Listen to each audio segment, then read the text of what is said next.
Okay, so I want to film a quick video talking about lifestyle inflation, I guess it's called, but not just lifestyle inflation, but the entire concept and psychology behind what causes lifestyle inflation in the first place, how lifestyle inflation occurs personally, but also within a business and other systems. So to start, I should probably explain what lifestyle inflation actually is, and I should probably look at the camera whilst I'm doing that. Lifestyle inflation is essentially as you're a new business owner or any sort of business owner, and as the business starts making money, your personal life starts getting more expensive. And when I say it starts getting more expensive, you typically increase your expenses because the business has more resources. For example, you launch a business, it's making $1,000 a month. You work on it. It's now making $3,000 a month. And previously my expenses were $500 a month, and now I've increased them to $1,000 a month. So I'm spending more on either more expensive rent. Maybe I've got a car that I'm financing or leasing, or I've bought outright. Maybe I'm buying more expensive groceries. I've hired someone to help me around the house, things like that. That's essentially lifestyle inflation. And I think there are good elements of lifestyle inflation. There are positive things that you can use that are healthy, like buying a gym subscription is probably healthy lifestyle inflation, or spending a little bit more money on higher quality ingredients for foods that you're eating. But there's a lot of lifestyle inflation that happens that is frankly very unnecessary, and as a result, it can start to take away from the business itself. And I've seen this lots of times within my own life. As my business has grown over the years, I've at various points spent a lot more money, and now my lifestyle relative to what it used to be 3 or 4 years ago when I was starting out is much more expensive. I used to live off of around $1,000 to $1,500 a month maximum, and that I used to be like more than comfortable living off of that amount. And as my business has grown, that amount has grown significantly as well. And it's taken me a while to realize that the goal is not actually to increase and inflate the amount that you spend on yourself, and on things in general. The goal is to actually spend as little money as possible relative to what you're making. And I know that this is typically very conventional wisdom, and you've probably heard this many times in your life, but it's a difficult thing to constantly remind yourself of when you're making purchase decisions. And it comes down to every little purchase decision as well, because there are a multitude of things that we buy that just frankly don't are completely unnecessary and you don't need in the first place. But once you have them, you become very emotionally attached to them. And I'll give you an example. I have a car that I love that I spend around, I think it costs me around $1,600 just to maintain. I'm talking insurance and gas and cleaning and all of the maintenance and all of the shit that has to happen, and the actual payments for the car itself, just so that the car can exist, even if I'm not using it. I mean, with gas, I'm using it, but with most of the expenses, they exist whether or not I actually use the entity itself. So if I travel for a month, if I leave the country, if I'm not here in Vancouver, I lose that money, and I can't do anything about it, and I get no value from it.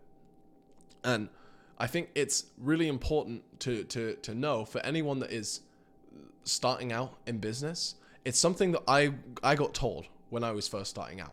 Be mindful of lifestyle inflation, and your ego almost wants to spend more money. No matter what you do right now, you could be working a salary job and make the same amount every single year for the next 10 years. It still shouldn't, like, you should still be looking for ways to reduce your spending, because it means that you are less dependent on whatever your source of income is. And if you are less dependent on whatever your source of income is, then you can actually think more freely as an individual. And what I've found in business as I've grown a business, is I've fallen into the trap of thinking spending money grows my business more. And the more that I spend, the more that I'll make. And in reality, most of the time, that's not true. And by finding ways to spend less money and be more efficient in business, my business grows faster and the business becomes more profitable. And as a result, I now have more cash that I can actually use to find smarter investments. And instead of almost brute forcing growth and just trying to spend money for the sake of spending money, thinking that anything will get me a return, I spend more time determining where I should spend money in the first place, and not just where, but also on who, because one of the main elements of business is the people that you're working with.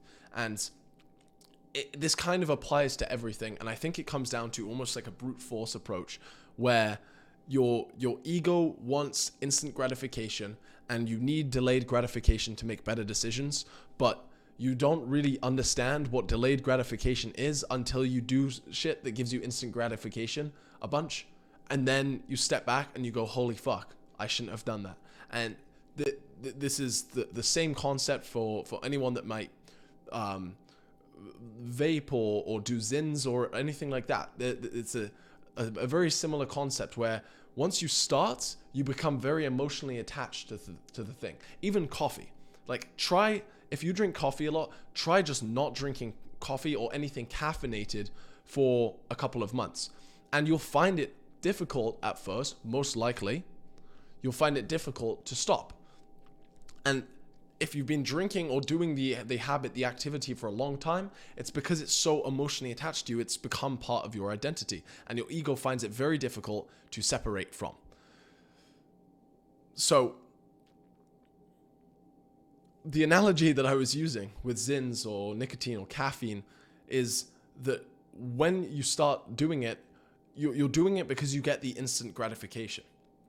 And what you'll find is by not doing it and not getting that instant gratification for a couple of months, and if you do this, just humor me and try this for a couple of months, the delayed gratification you get, the other benefits of not drinking caffeine become apparent, but they only become apparent after you've stopped it for an extended period of time. And once you've stopped it, you'll find small things like your mind working a little faster, or you learning things slightly quicker than you were before. And the more things that you identify that are actions that you are taking to give yourself instant gratification, and the more that you stop them, and instead focus on getting delayed gratification and delaying things in your life in general, the faster that you'll see yourself improve. And it's this really weird experience that I've been going through over the last 4 months or 5 months now, as I've been cutting lots of the regular things out of my life and going, holy shit, what I am so much smarter, I am so much clearer, I can think better, and I'm learning way faster as well. And I'll use an example. I've been told my entire life to play golf. My friends play golf all the time. I discovered that there is a golf simulator nearby where I live. And I, about 4 months ago, hit the driving range for the first time in maybe 4 or 5 years. Or maybe I've gone like once a year, and I've probably gone like 5 or 6 times in my life. And I've never really been able to hit the ball.